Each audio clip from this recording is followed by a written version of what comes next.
So just like I called it in my last video, the Marines at Langley to stop a coup against Donald Trump was a hoax. A hoax that gained momentum, a hoax that gained traction and following, a hoax that has been the main coverage for the past few days and the big story of the alternative media. And I believe I was the first one to call it online, actually, which is a shame, because some prominent researchers should have done that way before, but instead they were just parroting out the same old, song. And the lessons to be taken from this is that the fake news has still some justification in the alternative media. So there is still reason to call the alternative media fake news. It is justified after things like this.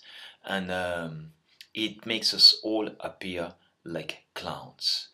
It gives the opportunity to be confronted in front of a future event, in front of a future strong speculation by questions like, did you also believe that the Rothschild were dead in the helicopter crash? Did you also believe that the Marines were about to raid the CIA?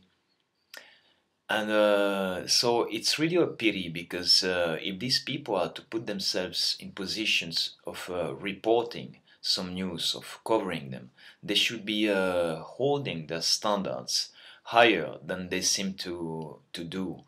And they're certainly not ready to replace the mainstream media right now, unfortunately.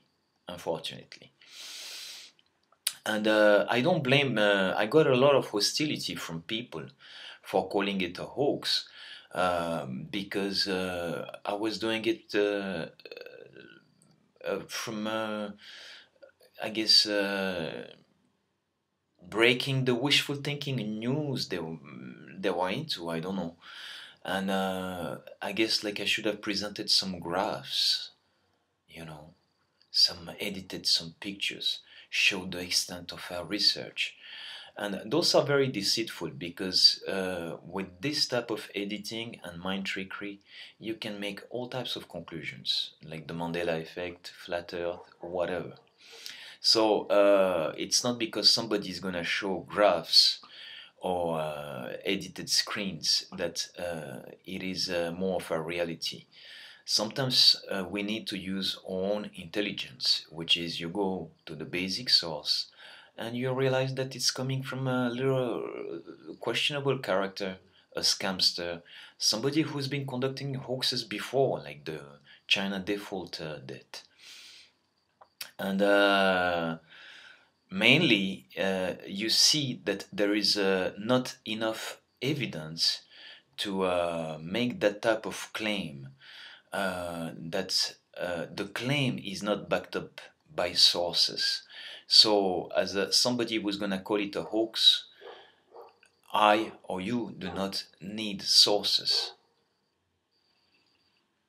to debunk a story where there is no sources to start with, convincing ones. Otherwise, we can claim that ninja assassins are about to invade Buckingham Palace, and I challenge anybody out there to prove me wrong, because I'm gonna be asking some sources about this. Like document the fact that I'm wrong.